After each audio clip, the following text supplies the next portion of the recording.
The Chicago thrift store smelled of mothballs and forgotten memories. Thomas Chen wandered through aisles cluttered with discarded lives, chipped teacups, outdated electronics, clothing from decades past. He wasn't looking for anything in particular. These weekend visits had become routine since Sarah's death 2 years ago, filling empty hours that once belonged to shared meals and lazy Sunday mornings. The mirror caught his attention from across the room. It stood propped against the back wall, nearly 6 feet tall, framed in ornate Victorian mahogany, with carved acanthus leaves curling along its edges. The craftsmanship was extraordinary, far too refined for a place like this. Thomas approached slowly, drawn by something he couldn't name. "Beautiful piece, isn't it?" The store owner, a weathered woman named Margaret, appeared beside him. "Estate sale from Lincoln Park. Owner passed away, no family to claim it." Thomas studied his reflection. The glass was remarkably clear despite what must have been a century of age.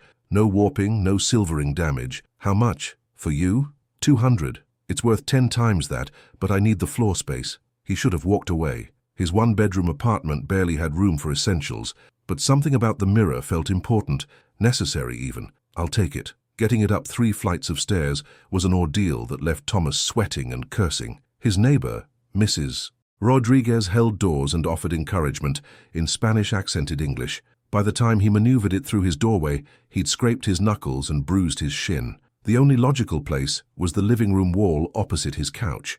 Thomas spent an hour ensuring it hung perfectly level, then stepped back to admire his work. That's when he noticed the first discrepancy. In the mirror's reflection, his coffee table was positioned 3 feet to the left. Thomas turned, looked at the actual table, then back at the mirror. The reflected table definitely sat in a different spot. He walked closer, examining the glass for distortions. Nothing. The image was perfectly clear, just wrong. His bookshelf appeared next to the window instead of against the wall. The lampshade was blue in the reflection, though his actual lamp had a beige shade. Thomas felt his pulse quicken. Optical illusion, he told himself. Some trick of the antique glass. He grabbed his phone and photographed the mirror, then examined the image. His breath caught. In the photo, the reflection showed his apartment exactly as it had looked 2 years ago. The Moroccan rug Sarah had bought during their honeymoon. The wedding photo on the mantel that he'd put away after the funeral. The blue lampshade she'd insisted on, which he'd replaced because it reminded him too much of her. Thomas's hands trembled as he looked from the photo to the actual mirror. In real time, the reflection showed his current apartment, with minor discrepancies.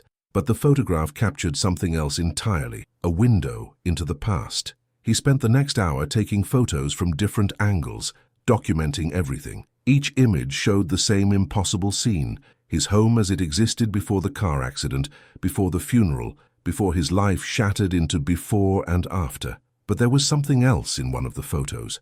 In the background of the mirror's reflection, barely visible through his apartment's window, was Sarah's car parked on the street. The silver Honda Civic they'd sold 6 months before her death to help with medical bills. Thomas zoomed in on the image, his heart hammering. The car's inspection sticker showed an expiration date of April 2024. It was currently December 2025. This wasn't just showing his apartment from 2 years ago. It was showing him something from a specific moment in time. Thomas sat on his couch staring at the mirror, mind racing. Sarah had died on March 15th, 2023. A drunk driver ran a red light, T-boning her car at an intersection 6 blocks from their apartment. She died at the scene. He'd identified her body. He'd buried her. But what if? He shook his head violently. Grief could make you crazy. He'd read about it during those first terrible months. The mind playing tricks, creating elaborate fantasies to avoid accepting loss. This was obviously some kind of psychological break, manifesting as a bizarre antique mirror that showed. Thomas stopped mid-thought. He walked to his bedroom and retrieved the box from the top shelf of his closet. Inside were Sarah's effects from the accident. Her purse, her phone, her jewelry. He hadn't been able to look at them since the funeral. Now he opened the phone, though the battery had long since died. He found the charger, waited for it to power on, then navigated to her photos. Sarah had been an obsessive documenter of daily life. Coffee cups, sunsets, random moments she found beautiful. Thomas scrolled to March 14th, 2023, the day before she died. There it was, a photo she'd taken in their living room showing the apartment exactly as the mirror now reflected it. Same rug, same lampshade, same everything. But in the background, visible through the window, was her car parked on the street. Thomas's scientific mind, he was a data analyst by profession, insisted on logical explanation. Coincidence, memory contamination, psychological projection. But another part of him, the part that still woke up reaching for Sarah in the middle of the night, whispered something different. What if the mirror wasn't showing the past? What if it was showing something else entirely? He looked at the reflection again, really looked. The apartment was almost identical to his memory, but not quite. The books on the shelf were arranged differently. There was a coffee mug on the table he didn't recognize, small details that didn't match his recollections of how things had been. Thomas grabbed a notebook and began making a list of every discrepancy he could spot. The analytical part of his brain engaged, treating this like a data problem to solve. If he could document the inconsistencies, maybe he could understand what he was actually seeing. An hour later, he had 17 distinct variations from his memory of their apartment. Some were obvious, a plant he didn't remember, a painting hung differently. Others were subtle, the exact position of items on shelves, the specific books visible on the coffee table. He photographed everything again, creating a detailed record. Then he did something that felt absurd. Even as he did it, he spoke to the mirror. "Sarah, if you can somehow hear me, if this is real, I need a sign, something I can verify." The reflection remained unchanged. Of course it did. Thomas felt like an idiot. He was about to give up and call his therapist. Dr. Morrison had warned him about potential delayed grief responses when his phone buzzed. A text from his sister, Emily. "Thinking about you today. 2 years. I can't believe it's been 2 years." Thomas looked at the date. March 15th, the anniversary of Sarah's death. He'd been so absorbed in work, in routine, in survival, that he'd lost track. 2 years exactly. Was that why the mirror had appeared now? Was his subconscious creating an elaborate coping mechanism on the anniversary? But the mirror showed March 14th, the day before the accident. Thomas made a decision. He would investigate this methodically, scientific, no jumping to supernatural conclusions, but also no dismissing evidence just because it seemed impossible. He'd collect data, test hypotheses, follow where the facts led. He started with the obvious question: who had owned this mirror? Margaret at the thrift store had mentioned an estate sale in Lincoln Park. Thomas called her, explaining he wanted information about the mirror's provenance for insurance purposes. She gave him the address and the name of the estate sale company. 3 phone calls later, he had a name: Dr. Harold Finch, deceased at age 87, no surviving family. The house had been cleared by a company called Heritage Estate Solutions. Thomas called them, and after some persuasion and a promise to respect privacy, learned that Dr. Finch had been an optician who owned a small shop on the north side until his retirement in 1998, an optician who created mirrors. That was at least a connection. Thomas spent the next several hours searching online for information about Harold Finch, obituaries, business records, anything that might explain the mirror's properties. He found a brief death notice, the address of the shop, now a coffee house, and a few business listings from the 70s and 80s. Then he found something interesting: a patent filed in 1982 by Harold Finch for improvements in high-speed photographic glass composition. Thomas didn't understand most of the technical language, but the abstract mentioned developing specialized glass for capturing motion at extreme speeds. It was nearly midnight when Thomas finally stopped researching. His eyes burned from staring at screens, and his mind felt stuffed with information that didn't quite connect into a coherent picture. He looked at the mirror one more time before bed. The reflection still showed that impossible version of his apartment, still showed evidence of a life he'd lost. "I'll figure you out," he whispered to the mirror. "Whatever you are, whatever you're showing me, I'll understand it." As he turned away, Thomas could have sworn he saw movement in the reflection, just a flicker, barely perceptible. He spun back, but everything was still, probably exhaustion playing tricks. He needed sleep. But as Thomas lay in bed staring at the ceiling, he couldn't shake the feeling that the mirror was showing him something important, something true, something that, if he was brave enough to pursue, might shatter everything he thought he knew about Sarah's death. Tomorrow, he decided. Tomorrow he would dig deeper. He didn't know it yet, but that decision would change everything.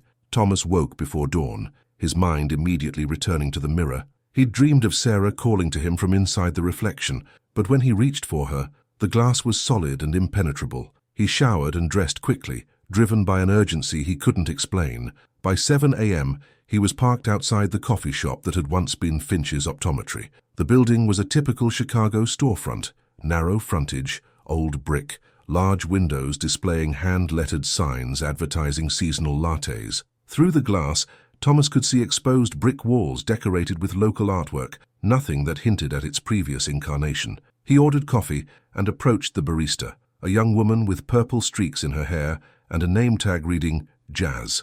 Random question, Thomas began. Do you know anything about what this place was before it was a coffee shop? Jazz brightened.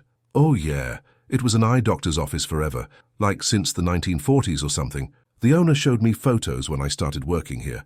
All these weird old machines for testing vision. She leaned closer, conspiratorially. Apparently the guy who owned it was kind of a character. Brilliant, but eccentric. The landlord said he did all kinds of experiments in the basement. Basement? Thomas's pulse quickened. Yeah, there's still a bunch of stuff down there. The owner couldn't get anyone to haul it away. Too expensive. It's just locked up. Why, you writing a history thing? Something like that. Any chance I could see it? Jazz hesitated. I mean, technically I'm not supposed to let people down there. Liability and all. But she glanced around the empty shop. If you're quick and don't tell anyone, I guess it couldn't hurt. The owner's always saying we should document what's down there before it gets damaged. She led Thomas through the back and unlocked a heavy wooden door. Stairs descended into darkness.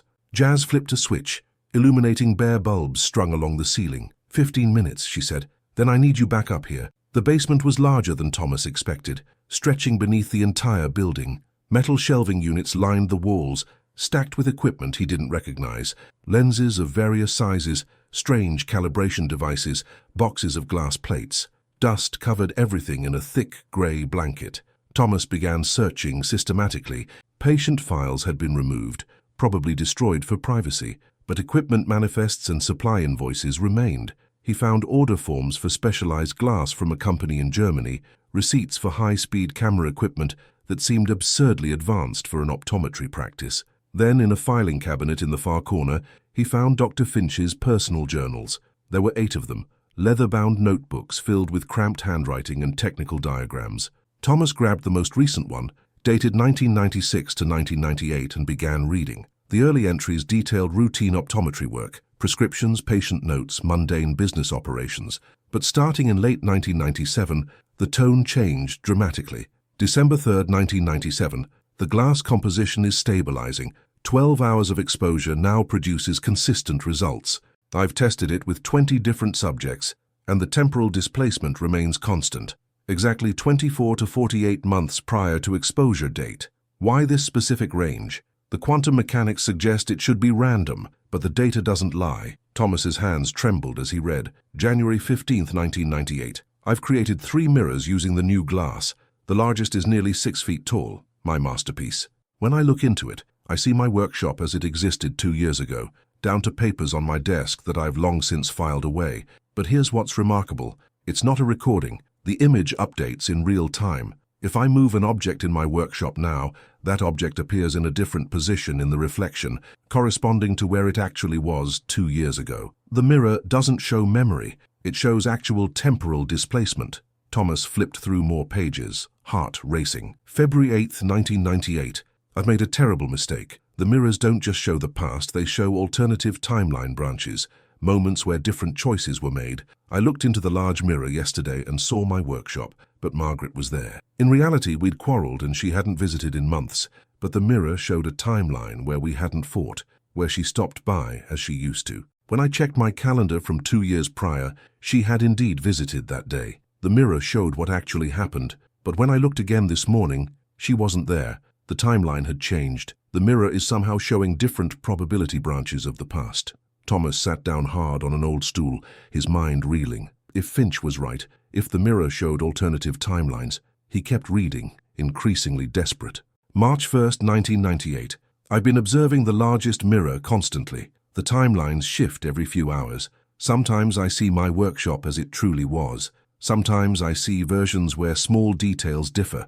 A book moved, a light left on. I'm beginning to understand. The mirror doesn't distinguish between what happened and what could have happened. It shows quantum superposition of past events, collapsing into specific observations only when viewed. Schrödinger's cat, but applied to time itself. The final entry was dated March 23, 1998. I'm closing the shop. This knowledge is too dangerous. The mirrors show us that the past isn't fixed. It's probabilistic, mutable. I've seen things in the reflections that terrify me. Alternative versions of events I thought I understood. The large mirror in particular seems to lock onto tragic moments, branch points where life diverged. I'm hiding it. If anyone finds it after I'm gone, God help them. The truth it reveals is unbearable. Thomas closed the journal, his mind racing. Sarah's accident. The mirror showing his apartment from before she died. What if it wasn't showing the past at all? What if it was showing a timeline where something different happened? He pulled out his phone and looked again at the photos he'd taken of the mirror's reflection. He zoomed in on every detail, analyzing each discrepancy. The coffee mug he didn't recognize. What if in another timeline he'd owned it? The books arranged differently. What if Sarah had organized them that way in a version of events where she was still alive? "Time's up," Jazz called from upstairs. Thomas grabbed 2 more journals and stuffed them in his jacket. "Coming!" Back in his car, he sat trembling. This was insane. Quantum mechanics, alternative timelines, temporal displacement. He was a data analyst, not a physicist. But Finch had been a trained optician with clear understanding of optics and light. The patents were real. The journals documented years of careful experimentation. What if it was all true? Thomas drove to the Chicago Public Library and found a quiet desk in the research section. He spent 3 hours reading everything he could find about quantum mechanics, the many worlds interpretation, and temporal physics. Most of it went over his head, but certain concepts began to crystallize. If every quantum event created branching timelines, and if Finch had somehow created glass that could perceive across those branches, then the mirror wasn't showing Thomas his past. It was showing him alternative presents, realities where different quantum decisions had led to different outcomes, including possibly realities where Sarah was still alive. But Finch's final entry had mentioned the mirror locking onto tragic moments. What did that mean? Thomas returned to his apartment and stood before the mirror. The reflection remained constant. His home as it had been, Sarah's car visible through the window, everything suggesting March 14th, 2023, the day before the accident. He thought about quantum mechanics, about probability and observation. In the classic thought experiment, Schrödinger's cat was both alive and dead until someone opened the box. What if Sarah's death was similar, a branch point where quantum probability split? In this timeline, she'd died, but in others. Thomas grabbed his phone and did something he'd avoided for 2 years. He called Sarah's mother, Patricia. "Thomas." Her voice was warm but surprised. "Is everything okay? I need to ask you something about the accident, about that day." Silence. Then, "Are you sure you want to talk about this? I know today is difficult. Please. It's important. You told me Sarah was on her way home from the grocery store when it happened." "Which store?" "The Whole Foods on Webster." "Why? And she always took the same route home?" "Usually, yes. Down Webster to Clybourne, then over to—" "Thomas, what's this about? Do you remember if she mentioned anything unusual that day? Any reason she might have taken a different route?" Patricia paused. "Actually, yes. She called me that morning. Said there was construction on her usual route, and she was annoyed about having to detour. She mentioned taking Fullerton instead." "Why does this matter?" Thomas felt cold wash over him. "What time did she call you?" "Around noon. A few hours before." Patricia's voice broke. "Thomas, please tell me what's going on. I'm sorry, I just needed to confirm something. Thank you." He ended the call and opened his laptop, pulling up traffic records from March 15th, 2023. It took some digging, but he found it. Construction permits for Webster Avenue, active from March 13th through March 17th. Sarah had taken a detour. She'd been on Fullerton instead of her usual route. If she'd gone her normal way, she would never have been at that intersection, would never have been hit by that drunk driver. A quantum decision. Turn left or turn right, take the usual route or detour around construction. In this timeline, the detour had killed her, but in another, Thomas looked at the mirror. "Show me," he whispered. "Show me where she is." The reflection didn't change. Still his old apartment. Still that impossible March 14th scene. He thought about Finch's journals. The mirror didn't just passively reflect. It showed alternative timeline branches. What if Thomas could somehow use it to see not just what was, but what could have been? What if he could find the branch where Sarah survived? He spent the next hour photographing the mirror from every angle, at different times, hoping to catch variations in what it showed. But the reflection remained stubbornly consistent. Same apartment, same day, same timeline. Then he noticed something he'd missed before. In the mirror's reflection, on the coffee table, was a newspaper. Thomas zoomed in on the photo. March 14th, 2023. But the headline was different from the one he remembered. This paper showed a story about a local politician's scandal. The actual paper from that day had led with a story about flooding. Different timelines had different news, different events, different outcomes. Thomas made a decision. He would find out everything he could about alternative timeline theory. He would learn how the mirror worked. And he would find the timeline where Sarah was alive, because if Finch was right, if the past wasn't fixed but probabilistic, then Sarah's death wasn't inevitable. Somewhere, in some version of reality, she'd made different choices that day. She'd taken a different route. She'd stopped for coffee and delayed her trip. She'd survived. And if the mirror could show him that timeline, maybe, just maybe, he could find a way to reach it. For 3 days, Thomas barely slept. He filled notebooks with observations, took hundreds of photos and read Finch's journals until he could recite passages from memory. The mirror remained constant in its reflection, always showing that same March 14th scene. But Thomas was beginning to understand that consistency itself was the clue. Most quantum observations collapsed into randomness. Finch's early experiments had shown the mirrors displaying different timeline branches every few hours. So why did this particular mirror lock onto one specific moment, one specific timeline? Finch had written about tragic branch points,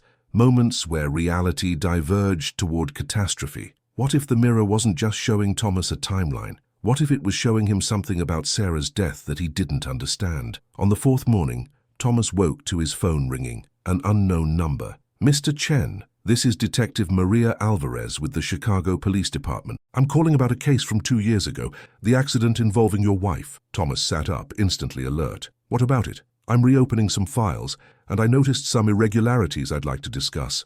Would you be available to meet today?" An hour later, Thomas sat in a coffee shop across from Detective Alvarez, a sharp-eyed woman in her 40s with graying hair pulled into a neat bun. "I should start by saying this is unofficial," she began.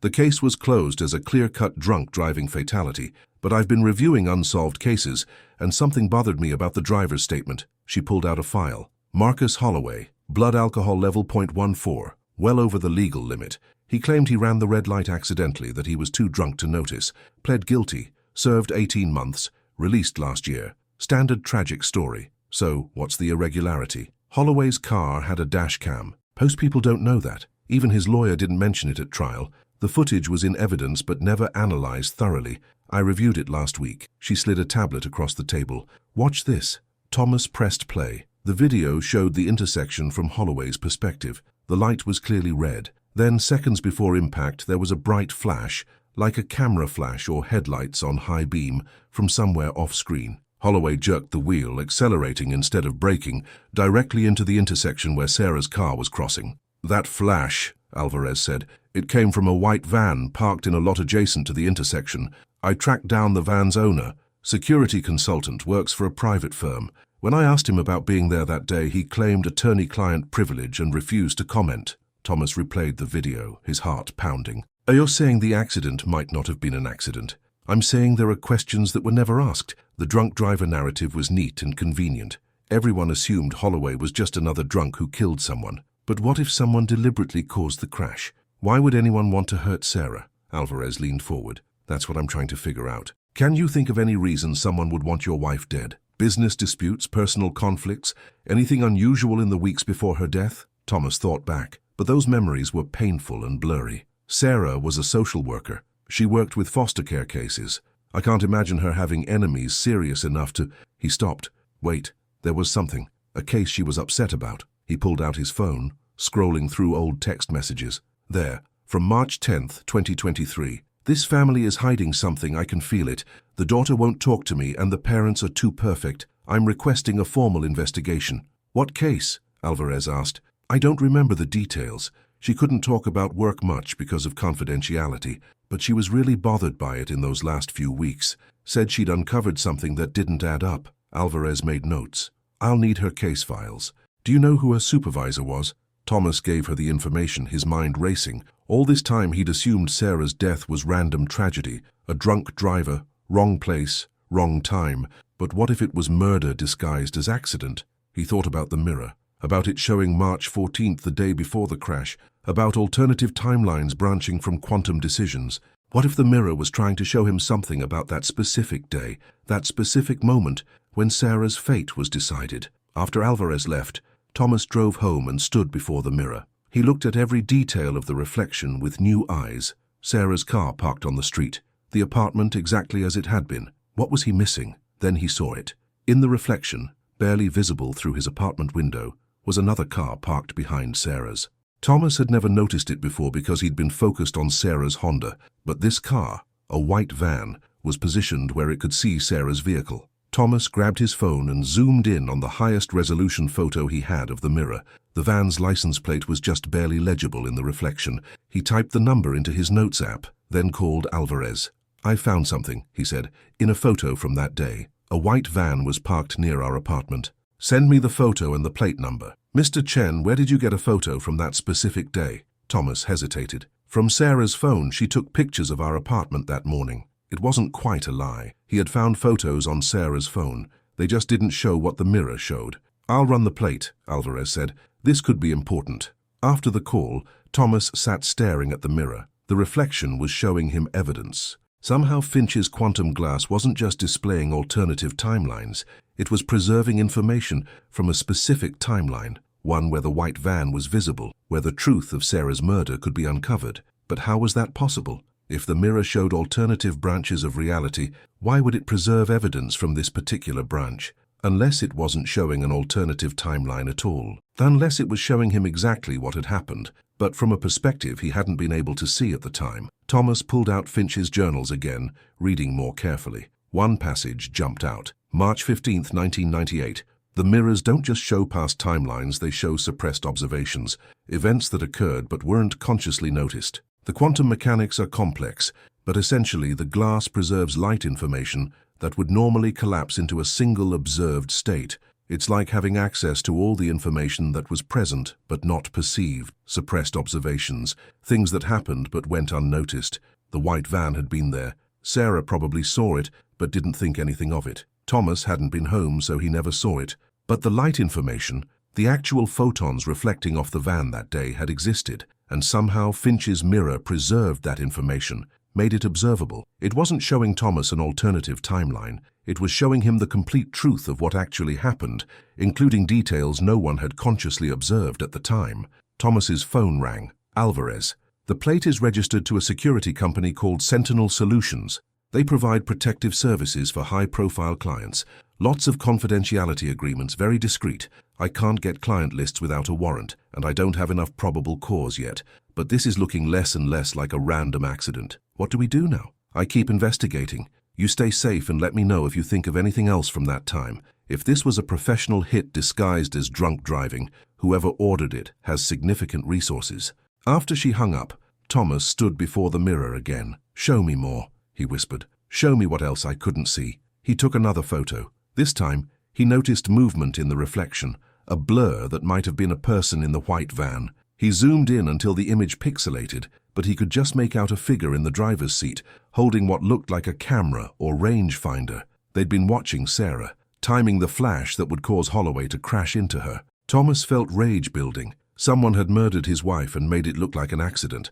They'd let a drunk driver take the blame while they walked free. He thought about Sarah's last case, the one that had bothered her, a family hiding something. What had she discovered that was worth killing to protect? He needed those case files, but they'd be locked in Department of Children and Family Services archives, protected by confidentiality laws and bureaucracy. Unless... Thomas looked at the mirror again. If it showed suppressed observations, preserved light information that existed but wasn't perceived, then maybe it could show him other things. Maybe Sarah had brought work documents home, had them on the coffee table in their apartment that day. Maybe the mirror could reveal what they said. He examined the reflection carefully. There, on the coffee table, partially hidden under a magazine, was a manila folder. Thomas took the highest resolution photo he could, then spent an hour manipulating the image, enhancing contrast, sharpening edges. Finally, he could read text on a visible page.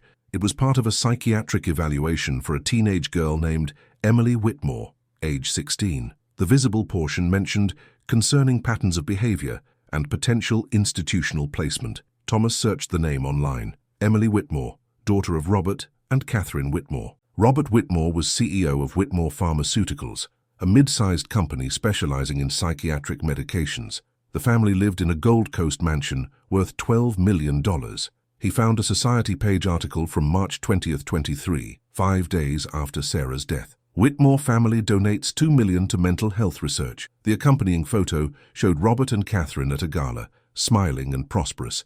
No mention of their daughter. Thomas dug deeper. He found an old news article from October 2022, Teen Runaway Found Safe. Emily Whitmore had disappeared for 3 days before being located and returned to her family. The article was brief and carefully worded, emphasizing that she was unharmed and the incident was resolved. But Sarah had been investigating the family 4 months later. What had she found?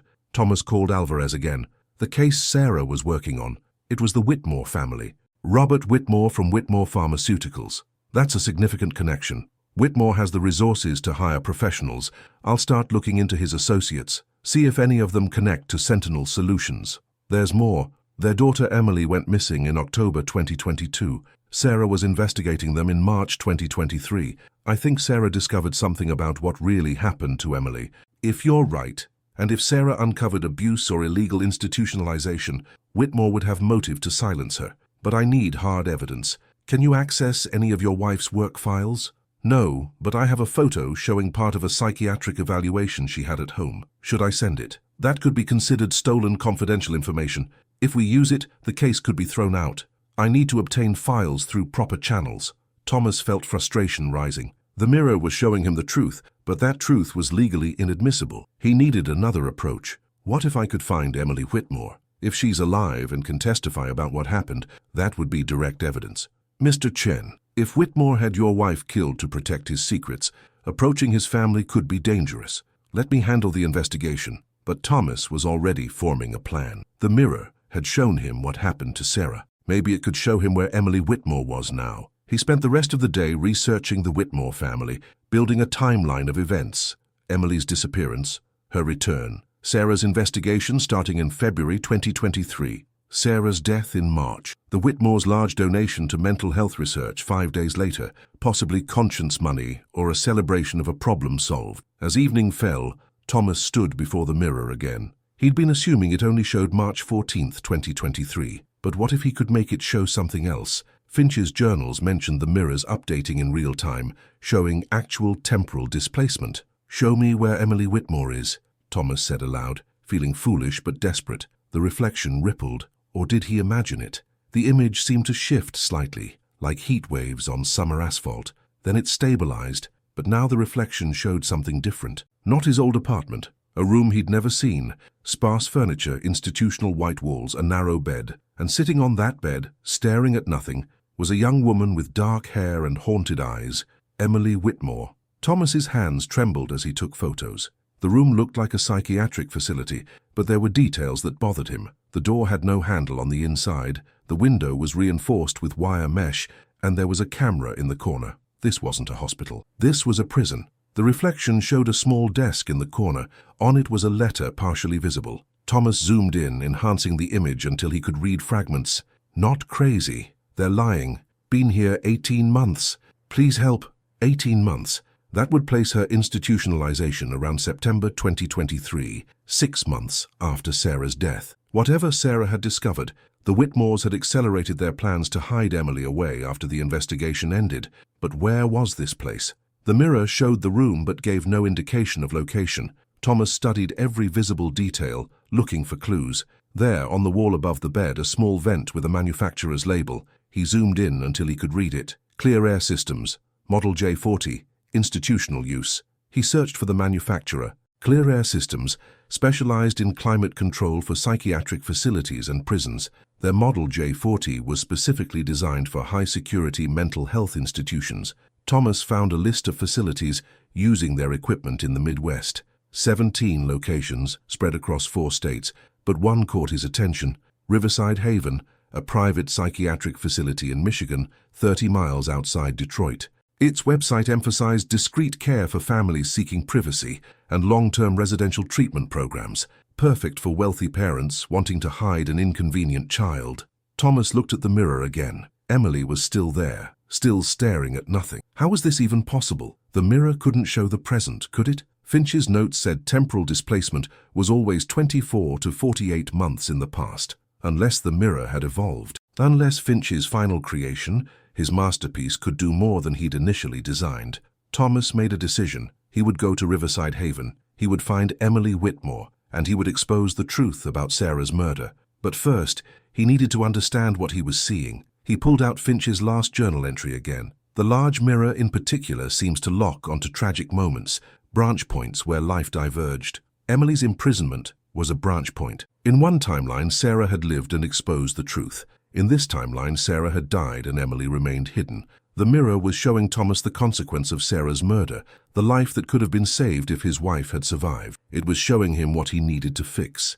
Thomas spent 2 more days preparing, driven by a clarity of purpose he hadn't felt since before Sarah's death. He compiled all his evidence, photos from the mirror, research on the Whitmores, connections to Sentinel Solutions. He prepared copies and stored them in multiple secure locations. If something happened to him, Detective Alvarez would have everything she needed. On a cold Monday morning in late March, he drove to Michigan. Riverside Haven was exactly what he'd expected, a sprawling complex disguised as a luxury retreat center, hidden behind high walls and mature landscaping. The sign at the gate advertised, "Holistic mental health treatment in a serene environment."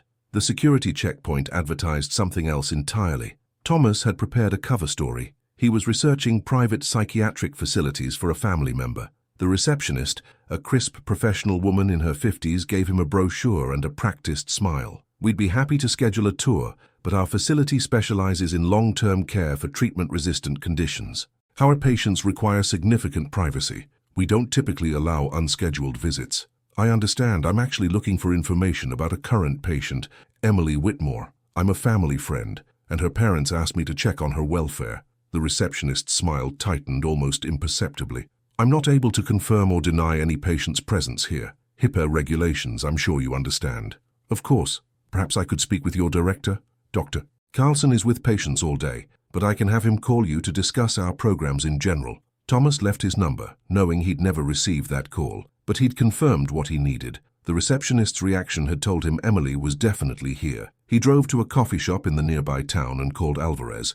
"I'm at the facility where I think Emily Whitmore is being held," he said. "Mr. Chen, I specifically told you not to. I didn't approach her.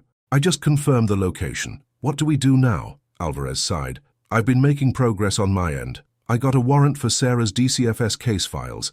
You were right. She was investigating the Whitmores for possible abuse and illegal institutionalization of their daughter. Sarah's notes indicate Emily had tried to report her father for fraudulent research at his pharmaceutical company. Emily claimed he was falsifying clinical trial data for a new psychiatric medication. That would be worth killing to protect. It gets worse. I traced connections between Robert Whitmore and Sentinel Solutions. The company is owned by a subsidiary of Whitmore Pharmaceuticals.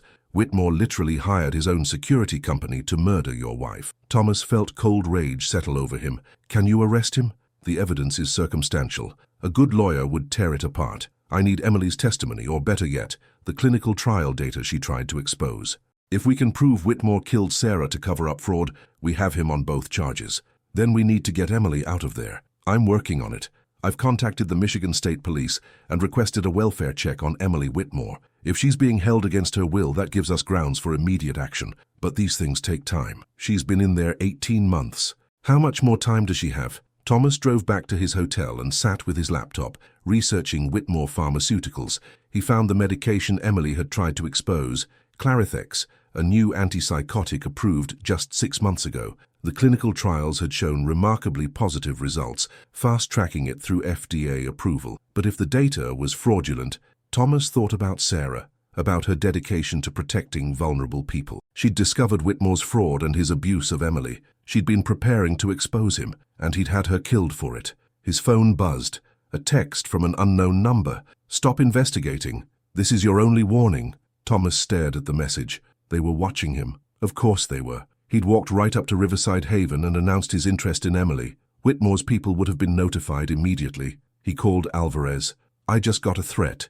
Get out of Michigan now. Come back to Chicago. I'll have protection arranged." But Thomas thought about Emily, locked in that white room, staring at nothing. He thought about Sarah, who would never have backed down from protecting someone in need. "No," he said, "we're getting her out tonight. That's not how this works. We need warrants, proper procedure. By the time you get warrants, Emily could be moved.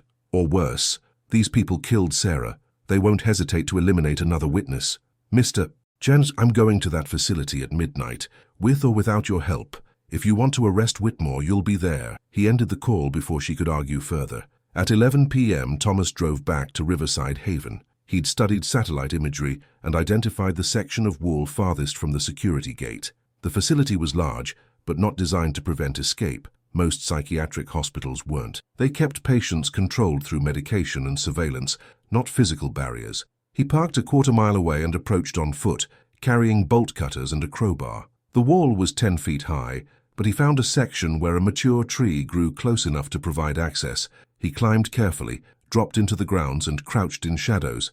The main building loomed ahead, 3 stories of modern architecture trying to look welcoming. Thomas had memorized the floor plan from the facility's website. Patient rooms were on the 2nd and 3rd floors. Emily's room had shown a specific layout in the mirror's reflection. He'd know it when he found it. He circled the building, trying doors. The 3rd one, a service entrance, was unlocked. Inside, the corridor was dimly lit, institutional beige walls and linoleum floors. Thomas moved quickly, checking room numbers. 2nd floor, room 214. He peered through the small window in the door. Emily Whitmore sat on her bed, exactly as the mirror had shown her, staring at nothing, lost in whatever hell her father had created for her. Thomas tried the door. Locked, requiring a key card. He looked around for alternatives, then noticed the service panel next to the door. He pried it open with the crowbar, exposing the electronic lock mechanism. 20 seconds of work with the bolt cutters, and the door clicked open. Emily looked up, startled and afraid. "Who are you?" "My name is Thomas Chen. My wife was Sarah Chen, the social worker who was investigating your family. I'm here to get you out." Emily's eyes widened. "Sarah is... Your wife was Sarah, the one who actually listened to me?" "Yes, she tried to help you. She died trying. I'm finishing what she started." Tears streamed down Emily's face. "They told me she gave up on my case, that I was lying and everyone knew it." "You weren't lying. Sarah believed you, and I'm going to make sure the truth comes out, but we need to leave now." He helped Emily to her feet. She was unsteady, probably from medication. They made it to the stairwell before alarms began blaring. "Security cameras," Emily said. "They would have seen us by now." Thomas heard footsteps pounding upstairs below them. They couldn't go down. He looked up. Roof access. He pulled Emily up the final flight and crashed through the roof door. Cold night air hit them. The roof was flat, gravel surface, ventilation equipment scattered across it. Thomas ran to the edge looking for fire escapes, exterior ladders, anything. Nothing. "This was stupid," he said aloud. "I should have waited for police." "Look," Emily pointed to the eastern edge of the roof. "That building, it's only 8 feet away. We could jump to it." Thomas looked. She was right. The adjacent building, some kind of utility structure, had a lower roof, easily accessible from here. But 8 feet was a long jump, especially for Emily in her medicated state. "I can make it," she said, reading his doubt. "I'm done being locked up. I'd rather fall trying to escape than spend one more day in that room." Footsteps thundered up the stairwell. Thomas made a decision. "Jump, I'm right behind you!" Emily ran and leaped. For a horrible moment, she seemed suspended in air. Then she landed hard on the adjacent roof, rolled, and came up, raising her fist in triumph. Thomas followed, landing beside her. They scrambled down a maintenance ladder and ran for the wall. Behind them, security guards spilled onto the main building's roof, shouting into radios. They reached the wall. Thomas boosted Emily up, then climbed after her. They dropped to the ground outside and sprinted for his car. They were 2 miles away before Thomas allowed himself to believe they'd made it. "What now?" Emily asked, her voice shaking. "Now we go to the police, and you tell them everything." At the Michigan State Police Station, Detective Alvarez was waiting. She looked furious but said nothing, just escorted Thomas and Emily to an interview room. Over the next 3 hours, Emily told her story. Her father's pharmaceutical company had developed Clarithex, but the clinical trials had shown dangerous side effects, increased risk of suicide, permanent neurological damage. Rather than abandon years of research and millions in investment, Robert Whitmore had falsified the data. Emily had discovered the truth while helping with paperwork at his office. She'd tried to report it to the FDA. Her father's response was to have her declared mentally unstable and institutionalized against her will. Sarah had been the only person who believed her. Sarah had requested access to Whitmore Pharmaceutical's research data. 3 days later, she was dead. "He told me Sarah had died in an accident," Emily said. "But I knew he'd had her killed, and I knew if I ever got out, I'd be next." Alvarez recorded everything, then made a phone call. 20 minutes later, FBI agents arrived. Falsifying clinical trial data was a federal crime. By dawn, Robert Whitmore was in custody. Federal agents were executing search warrants at Whitmore Pharmaceuticals, Sentinel Solutions, and Riverside Haven. The entire conspiracy was unraveling. Thomas sat in the police station lobby. exhausted and numb. He'd done it. He'd exposed Sarah's murderers, but she was still gone. His phone buzzed. A text from an unknown number, but this time the message was different. "Thank you for giving my daughter justice." Patricia, Sarah's mother. Somehow she'd already heard. Thomas drove back to Chicago as the sun rose. He went directly to his apartment, to the mirror. The reflection had changed. Instead of that frozen March 14th scene, it now showed his current apartment, normal and present. The quantum window had closed.